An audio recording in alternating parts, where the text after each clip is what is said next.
welcome to Talking Scotch with me, Pierre Meintjes. Today we are very lucky to be at the beautiful distillery of Ardbeg on the wonderful little island of Islay, and we're especially privileged to have distillery manager Mickey Heads with us today. Mickey, nice to see you and thanks for talking to us. Pleasure to meet you and enjoy time with you today. Yeah. Thank you, and thanks for the lunch, by the way. Pleasure. So we've just been on a tour of the distillery, which is in fantastic condition, looking absolutely beautiful. Mickey, I wonder if you just tell us a little bit about the plans that you are going to be putting up at the distillery over the next couple of months. The distillery has been working quite well. Our production's it's quite high now. The distillery's at a good level. Ardbeg over the last few years has been doing really very well, So as we know in South Africa too. Yeah, well, that's great to hear. So keep enjoying it. That's the main thing. So we've been looking at we've got hopefully a little expansion planned on it as well. We're building a new plant room and steam room at the moment for runner boilers, new malt intake storage, and then at the moment we have a planning and application in for a new still house. Oh, that's exciting. It's exciting times for us. It's really good to see the distillery, a lot of investment going on and the growth, and we see the people here working in the place now. And Ardbeg's got a very long history, over 200 years, and we've seen it in the past where it's been closed for a number of years through the 80s, and to see it growing and focusing on single malt with the investment we've had through the company at Glenmorangie has been great to see. Well, that's phenomenal, and of course terrific news for us consumers. Looking forward to seeing what's coming out. Oh yeah, I mean it's great to see us now. We've with what we're doing with we're going to taste a sort of core range shortly, but to see just it develop and production growing over the last few years has been great. And we've taken on new people and the jobs about the village and the island as well is fantastic. So Mickey, you've got some really interesting whiskies here. This is the first one that we have had a little try of already. Yeah, this one is what we've called Ardbeg O, called after the O Peninsula, which is just to the southwest of the island. It sort of protects the wild Atlantic waves and storms as it comes in. So we like to, we tell stories about our whisky and call them names that are evocative about the island. Okay. This one is, it's a new style. It was introduced 2017, August, September time.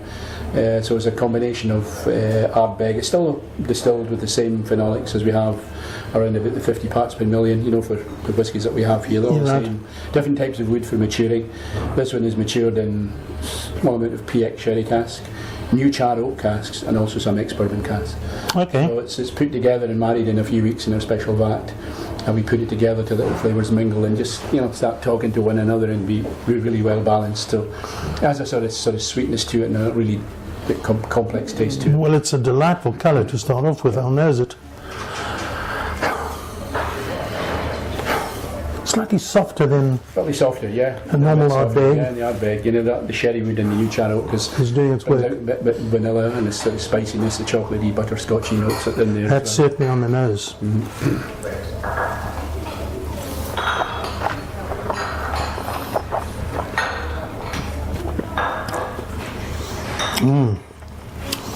That's delicious. But as I was saying early on, that's coming back at you. Yeah, it's got that sort of softness that you get with the nose and that softness to the touch on your tongue, and then it just sort of gradually grows on you. Don't be fooled. Comes back, and you get that really full flavour of it again, and it lingers long. That's delicious. That's like sweetness, softness, roundness in the mouth. And absolutely delicious. The finish will keep finishing for you as well. So, but yeah, nice one. Really like this one, So. And this is the one we know in South Africa. Obviously, the 10-year-old. We know this one pretty well. So this is our 10-year-old. This is what we do. This is Ardbeg and what we do. You can see that the colour. Classic colour. Classic colour, very light in colour, but we mature Ardbeg for 10 years in first and second fill American. So a mix of first fill and second fill. So it's just as it comes from the cask that you see, so it's light in colour. Oiliness in the glass you will see is quite heavy. Yes. In the glass. Yes, it's there. Coloured pale gold. And then on your nose when you get it, you get that sort of smokiness is there, but it's never smoke, it's dominant on your nose. Correct. It's there. There's a sort of sweet citrusy note at the front of it. And then you get that brininess and phenolics coming through as well. It's got a lovely nose on it from there. But the sweetness is there, there's no question about that. Well. Apart from the purifier also that we've got, which sort of helps to put the complexity and the balance into Ardbeg as well. Then that initial salty sweetness hits your tongue, and then it's just bam. You know, you get the Oh, it's all there. yeah, and then it coats And your that mouth. purifier is actually quite unique. Quite unique, yeah. You know, it's been here a long time, you know, and it helps to, if you like, we're getting a little bit extra reflux, so we're distilling and recycling. So we get double distillation and just a little bit more. You know, Yeah. so. But really, Oh, full that's- finish, yeah. That is just the classic, the 10. We're right by the seaside. It's all in there. You got the peak from the island. It's still, it's a little bit of the say. We're by the seaside. What, 30 metres from the sea if you're Yeah, lucky. yeah. Some winters it's even closer than that. You know, so it's. But yeah, Well, it's in the glass as in well. the glass as well. That's what it should be. The next one is The next one is Ugadal. I would like all the Ardbegs. I'm especially fond of Ugadal. I've always liked this one, especially if I go out walking or fishing at the end of a day, just before you get finished and get home, have a little dram with it.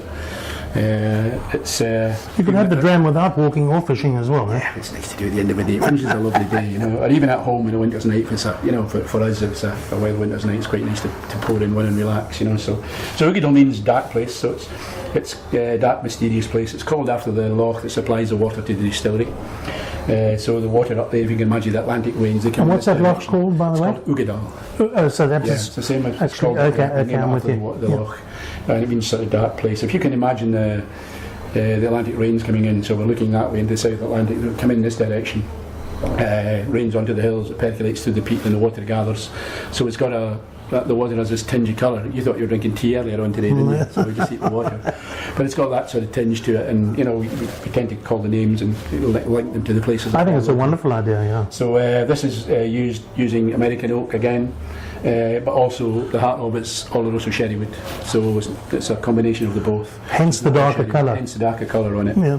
Got a lovely nose on it as well. It's more earthy. Got a little bit of spicy. Definitely. Chocolate. Winter spice, Christmas cakey. That Bit type of Christmas thing. cake, yeah. Yeah, leathery character to it. You know, I think it's got a wonderful nose. Of you can leave it in the glass for a little while. It's 54.2. You can take a little bit of water, just to sort of open it out, bring more of the phenolics. That rich fruitiness will come out of it. But it's got a wonderful nose on it. You know, so Let me just do that. yeah, a little bit. Wow, yes, it really has opened it up. There's no Opens it up, question yeah. about that. Open it up.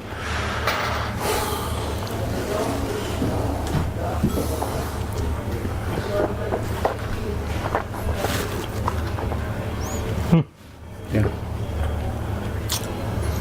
Same distillation, same phenolics, but the wood and everything just gives you the texture. And this is big and full, quite oily. Very much so. And Yeah. that oiliness, as I say, Oily. gives you that big creamy Yeah, mouthfeel. creamy mouthfeel holds on. Yeah, It's going to stay it there does. for a long Yeah. time. You know? Doesn't do a lot down here, Yeah, yeah. but it's all about here. You'll be at home next week and you'll find something just about there back in next week. And Is that what it got a is? long finish, you know. Well, absolutely delicious. So, yeah, so And then the last one is, the last one is Corrie Vrecken. So this is called after a whirlpool on the west coast, so it's a good few miles from here. So it's, we've used this. There's big flavours in this. So a combination of this one is American oak again, cask, and also we use New French oak. okay, So it's got a different sort of spiciness in this. It's big, salty, hints of the sea in this one, seaweedy, spicy, you know, that type of. so when you say new French oak, this hasn't held Yeah. French So, wine, has it? No.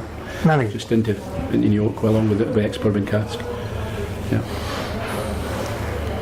Deep, rich, sort of goldy colour that comes from the cask as well. Spicy. Spicy, yeah.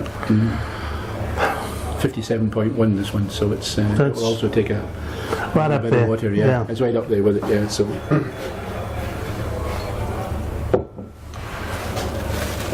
Little drop of water.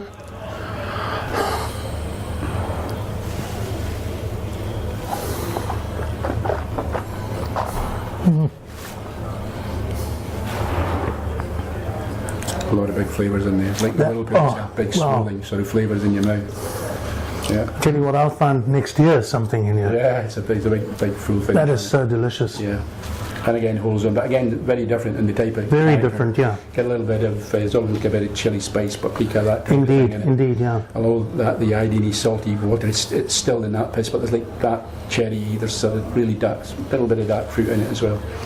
But again, base, you've got the saltiness, you've got the smoke, and it just sort of develops in there as well. So it's amazing just with the different types of wood, and we've distilled the same spirit, but using the wood, we've just given that a little bit of something to create 4 different styles, if you like. Well, this is where you guys come into your own. I mean, as I always say, you can only use 3 natural ingredients to make single malt, and that's barley, yeast, and water. Yet it's people who actually make it what it is. Yeah, it's the guys down in the plant and doing their job. Everyone has to do their job. And you're doing your job, Mickey. Yeah. If everyone doesn't pull together, we can't do it. Exactly. We have to do it. It's a team effort, you know. So yeah. Well, Mickey, I just want to say thank you very, very much for your time. Thanks for all the time you spent with me. Again, thanks for the lunch. It's been very, very nice seeing you. And yeah, as you say in Scotland, slange you well. Keep enjoying.